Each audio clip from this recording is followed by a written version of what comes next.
Last Honky Tonk Music Series and Dan Sauce presents Road to 3rd Street Songwriters Festival. Road to 3rdstreet.com for more info. No, thanks for coming out. I just wanted to talk about where we come from musically. We're all here. We're connected with this music thing, and we've been connected with this music thing. It's been rolling since there's been people. And we look at American music. They teach American music in schools like it's a byproduct of something that happened in Italy 350 years ago. And that's got about that much to do with it, but not a lot. So it's become a life goal to teach people where their music comes from. And so I wanted to do this here because we all do that. We all go out and we heal the world with this vibration that's been around since the beginning. And so I just figured everybody would like to know maybe a historical background on where that vibration comes from, you know? You can't understand American music at all unless you know the roots of it, unless you know the word Bantu. Bantu is sub-Saharan Africa. When the New World, or what was being called the New World, was being cultivated, the largest empire on the planet was the Bantu Nation, and the Bantu Nation was comprised of 6 or 7 different nations in sub-Saharan Africa, and it took up all of South Africa, the southern part of the continent. Music was a really important part of the political structure of the Bantu Nation because before factions or tribes would go to battle or war with each other, they would get together and do exactly what we're doing here. They would have festivals with food and singing, and they'd bring their music together, and if at the end of 5 days they still wanted to kill each other, then they would, but most of the time the fellowship is what it was the base of the diplomacy. Music and diplomacy in Africa have been like that since the beginning of all of it. And that's very important in how it was transferred into the United States. This is where you had horns from animals that, lynx or oryx, different horned animals. You had kalimbas, which were little thumb pianos. All sorts of African things. The most important one, as far as what we'll deal with today, is an instrument called the banza. And the banza started in Africa as a gourded instrument. It made its way to Haiti and into New Orleans. And over the next 100 years, somehow wound up in Earl Scruggs' hand, and they called it a banjo by that time. So we've been doing this for 300 years now. Our music has, African and European music. We've influenced each other in ways that we don't even know. You know, it's been the common thread that's held this whole thing together that we call America, if you ask me. The Bantu migration that moved into, it was a slave trade. There were 2 main slave routes that came. Everything that was coming from the West African coast generally was coming in through Haiti and the Caribbean islands and into the port of New Orleans and everything along the Gulf Coast. And this is important because of Congo Square, and we'll talk about that in a second. Another major route from Eastern Africa was through the Mediterranean and over into the Eastern United States, into Virginia. And the people that came across in that route, I often think about it when they're standing there. We can't even understand what would be going through somebody's mind at that point in time. But what happened when they saw a fiddle for the first time? You know, when they saw some guy sawing on a fiddle, it was a completely different thing. Was it healing? Did it soothe the pain they had, or did it cause more? I often think about that. But when you had the Bantu migration into the southern United States, one of the most important things to remember is that slavery was divided at this time. We're going to talk starting around 1724 in New Orleans now. Pre-Louisiana Purchase, English slavery and French slavery were they had 2 different philosophies. English slavery dictated that slaves had to convert to Christianity, and everything had to be around. They were very concerned with the daily lives and personal lives of slaves. French slavery was completely different. That was why everything west of the Mississippi that was part of the Louisiana Purchase, up until 1803, it belonged to France. So that's why voodoo thrived down here. That's why blues, jazz, all that was able to thrive down here. In 1724, there was system of laws that was incorporated into the French government and all of its outlying territories. It was called Code Noir, and it was basically a set of privileges, if you want to call it that, and punishments for enslaved individuals. One of the laws in this was that slaves were allowed to freely congregate outside the city limits on Sundays, anywhere outside of a city limits. Just outside of what's now the French Quarter in New Orleans is an area that we now call Congo Square. It's the taproot of American music history. It's the beginning of blues and roots and all of that stuff in America. You can go, it's Armstrong Park. You can go, it's a very, very sacred, beautiful place to go.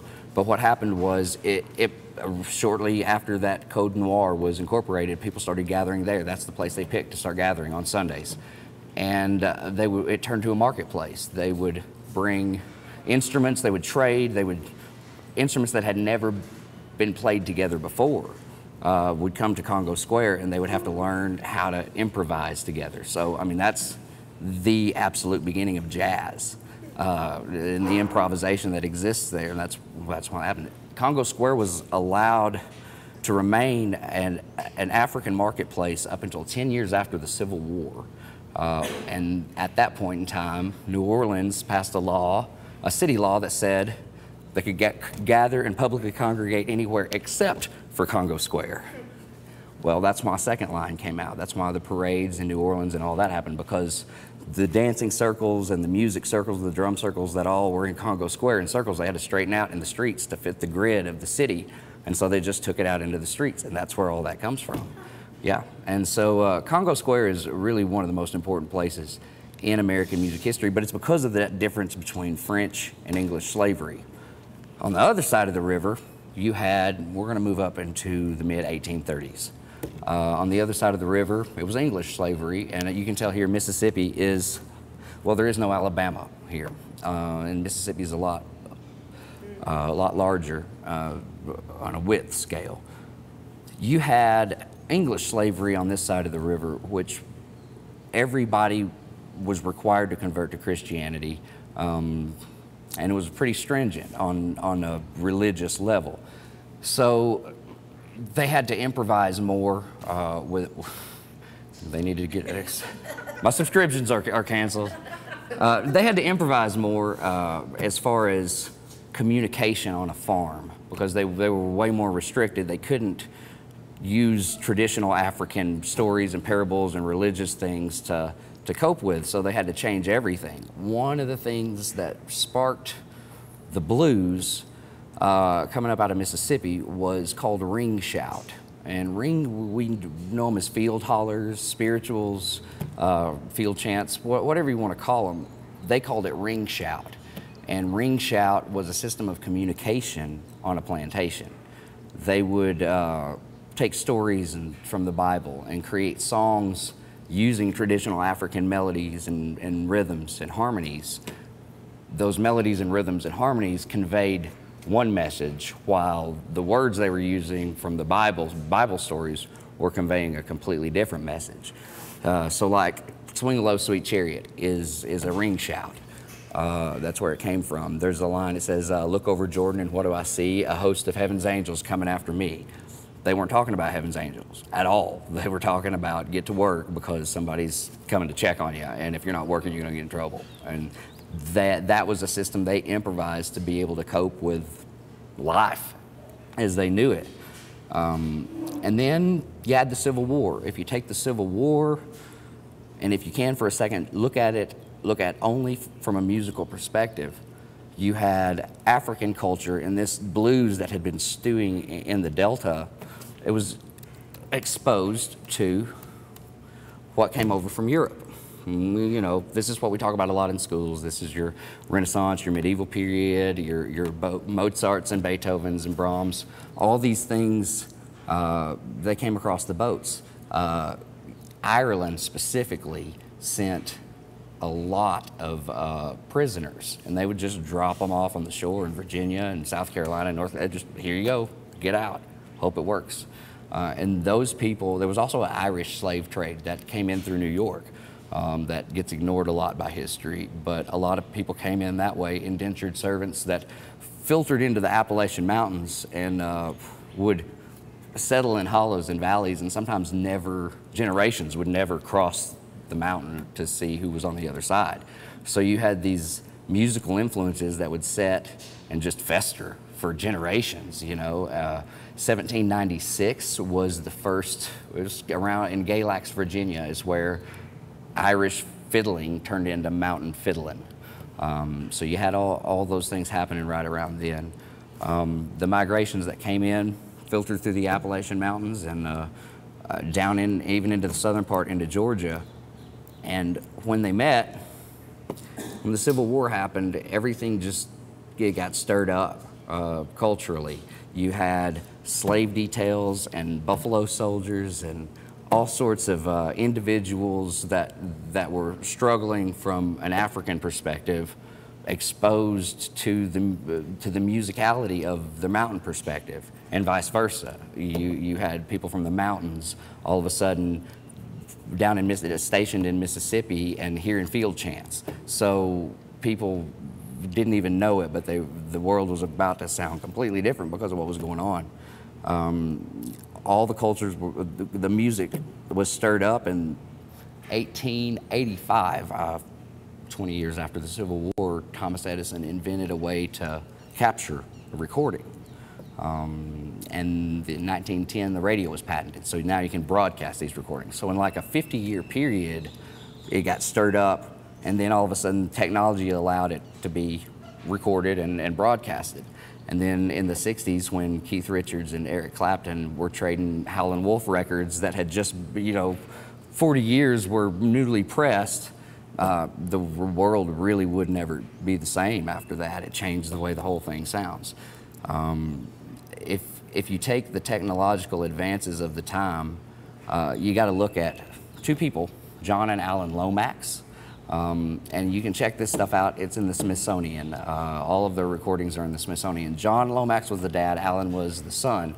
Alan gets it's called the Alan Lomax Collection in the Smithsonian because Alan he did a whole lot. They would take these heavy recording devices, put them on wagons, and pull them over mountains, into those hollers, into the Delta, into the heat. All the way down into Texas. He's who recorded Robert Johnson. That's where all those recordings come from, those two guys, because they were like, wow, if we don't record this, it's going to get lost. So big thanks to the Lomaxes from everybody here, it should be. But it's really great to listen to some of that stuff. If you get a chance, Spotify, it's on Spotify. I don't advertise Spotify, but it's there's a lot. So yeah, it's the Lomax Collection. And it's mountain music, it's blues music, it's Delta music, it's everything, but it's the most accurate representation of what was happening at the time after the stirring up of the individual cultures. Oh, they had a question. Questions are cool too. I'm happy with questions. If anybody's got questions. So was their goal just to document the preservation. It was documentation preservation. No, the Carter family got a hold of the Lomax collection and published it, basically. That's why A.P. Carter became A.P. Carter, because all those songs from the Lomax collections, they were public domain. And A.P. Yeah, they got on it first. And A.P. Carter also, he kind of did what John Lomax did too. That dude would go down every gravel road, and when the road stopped, he'd crawl to a porch to hear a song if he thought it was worth stealing. That's how he did it, So it's one of those things that W.C. Handy, he's known as the father of the blues. He published the first published blues song in American history was from W.C. Handy. It was a song called Memphis Blues, and W.C. Handy stole that song from a guy on a porch in the Delta in Mississippi. We'll never know who that guy is, but W.C. Handy is the father of the blues. So. It's the story of struggle, It's not. If you're talking about the story, it all comes from struggle. European and African music. That's what makes it great. And we're the tip of the spear. I feel like now, in this point in time, this has been rolling for a while, and we're the tip of the spear in a cultural war. These songs are what has brought. If you look at 1968. look at all the turmoil in 1968. Bobby Kennedy, Dr. King, the whole civil rights movement was in full swing, and look at the music that was out in '68. You know, the Freedom Riders. That's the songs are what got them through prison. You know, so we're doing a lot more than we know what we're doing, but I think we're doing more than what we know. You know, when it comes to that sort of stuff. Our cultures have been doing this for 300 years, but our music's been doing that. And it is definitely up to us to perpetuate that. Well, when you had American music or European and African music combined, the world never would sound the same again. And we're the grandchildren of that. And that's awesome. So.